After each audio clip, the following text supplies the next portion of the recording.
Hello and welcome to our YouTube channel Rubal Solutions. Students, this is the second program of C language. In this program, इस programme में हम user से एक value, एक number enter करवाएंगे. ठीक है. पहला प्रोग्राम कौन सा था? हेलो वर्ल्ड, जस्ट डिस्प्ले के लिए, मतलब शो करने के लिए. इसमें हम क्या करेंगे, यूज़र से एक नंबर एंटर करवाएंगे और फिर उसको डिस्प्ले करवाएंगे कि ये नंबर ये है. ठीक है. सबसे पहली लाइन देखिए, वही stadio.h. ये क्या है? प्री प्रोसेसर, जिसमें ये printf और scanf जैसे फंक्शंस रहते हैं. उसके बाद int मेन के अंदर सारा काम होता है. उसके बाद सबसे पहले एक वेरिएबल डिक्लेयर करना होता है. क्या करना होता है? वेरिएबल. इसकी मैं थ्योरेटिकल वीडियो जल्दी ही बनाऊंगी, रादर कल ही बनाऊंगी, कि वेरिएबल्स क्या होते हैं और डेटा टाइप्स क्या होते हैं. इंट क्या होता है? डेटा टाइप होता है. अभी के लिए आप इतना ही जान लीजिए कि इंट क्या होता है, एक डेटा टाइप. डेटा टाइप्स किस किस तरह के होते हैं, मैं सारी ये थ्योरेटिकल वीडियो जल्दी ही अपलोड करती हूँ. ठीक है. इंट क्या है? Data type. नंबर क्या है? वेरिएबल. अब हम क्या कर रहे हैं? Printf, enter N integer. अब प्रिंटफ क्या करता है? हम जो भी प्रिंटफ में लिखेंगे ना, वो डिस्प्ले होगा. देखो, जैसे अगर मैं लिखती हूँ enter and number rouble solutions, क्या लिखती हूँ, तो देखो जैसे ही मैं इसको रन करा, कंपाइल एंड रन, तो क्या लिखा हुआ आया? Enter N integer rouble solutions. 23 लिखा तो उसने क्या कहा? You have entered 23. अगर मैं यहाँ पे लिखती हूँ एंटर एन इंटीजर एवरीवन, फिर मैं उसके बाद कंपाइल एंड रन करती हूँ, तो मैं 96 लिखती हूँ, तो वो क्या कहता है? You entered 96. तो आपने देखा ये वाला प्रिंटफ क्या काम कर रहा है? जो स्क्रीन पर पहला मैसेज आ रहा है. अब आप देखो, जब मैं कंपाइल और रन कर रही हूँ, तो ये तो हो गया प्रिंटफ. ये तो क्या हो गया? प्रिंटफ. अब जो मैं 89 डाल रही हूँ, ये किससे आ रहा है? स्कैनएफ से. ये किससे सेव होगा? स्कैनएफ से. और यू एंटर्ड 89, ये वाला, ये यहाँ से आया प्रिंटफ, थर्ड प्रिंटफ. ठीक है. ये देखो, स्कैनएफ से क्या? Percentage D. अब आपका हो गया परसेंटेज डी. क्यों लगाया परसेंटेज डी? इसलिए लगाया क्योंकि हमने इंट टाइप का नंबर लिया है. ठीक है.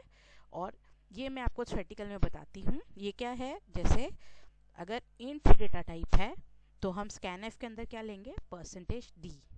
और अगर करेक्टर डेटा टाइप है तो हम क्या लेंगे? परसेंटेज सी. इस तरह के सारे प्रोग्राम्स करेंगे ताकि आपको ये सारी चीज़ें समझ आ जाएं कि अगर हम जो डेटा टाइप लेते हैं तो हमें स्कैनएफ में क्या लेना है.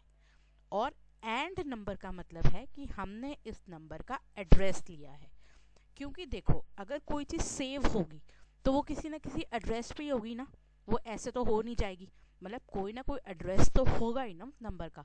अगर हमने 90 किया है तो 90 का कोई एड्रेस तो होगा ही. तो बस उस एड्रेस पे हमने वो 90 नंबर डाला है ताकि वो उसको रिट्रीव कर पाए. यहाँ से हमने क्या किया? उसको मैसेज दिया. यहाँ से हमने 90 नंबर लिया और उस एड्रेस पे डाल दिया. अब ये लास्ट वाला क्या कर रहा है?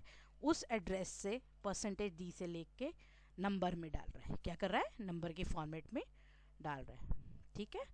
बहुत सिंपल प्रोग्राम है. जस्ट हमने इस प्रोग्राम में एक नंबर, इंटीजर वेरिएबल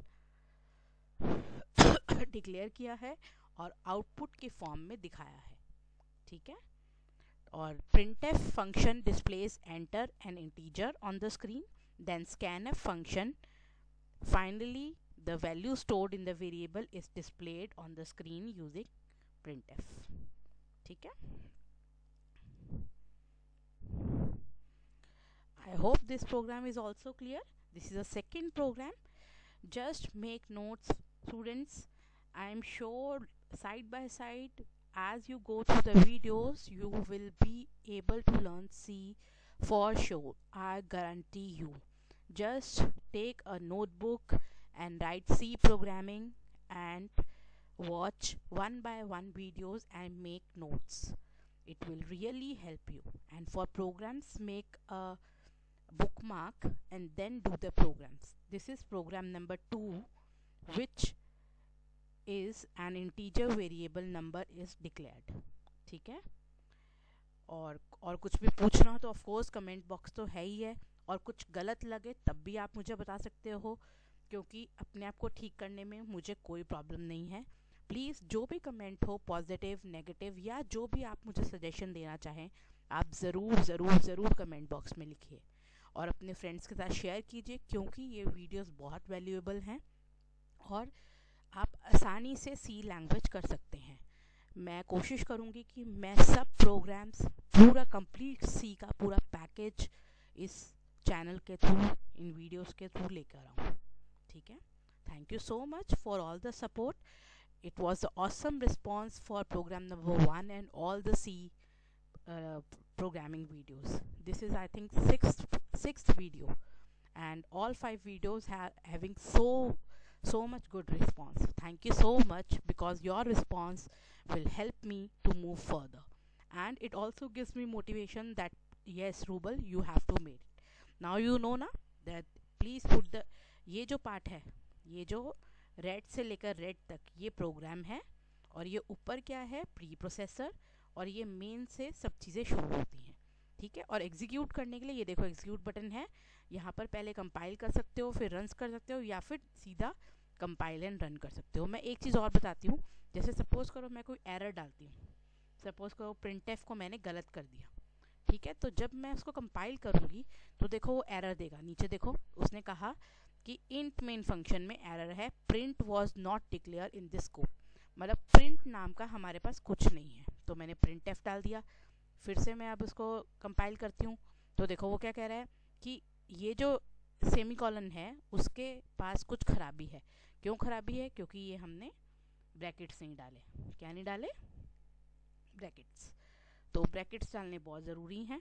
अब देखो, अब हम कंपाइल करेंगे तो 0 एरर्स, 0 वार्निंग्स, आउटपुट फाइल, और कितने KB की है, 0.7। अब हम कंपाइल एंड रन करेंगे तो वो फिर से पूछ रहा है एंटर 78। ठीक है, तो ये बेसिकली वो वाला पार्ट है जो डिस्प्ले होगा। ये देखो डिस्प्ले हुआ ना।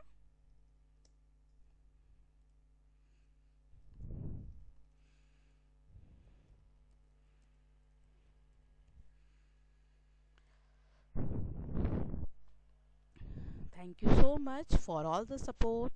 Love, love. Have a nice day. Keep programming, do programming, happy coding, enjoy.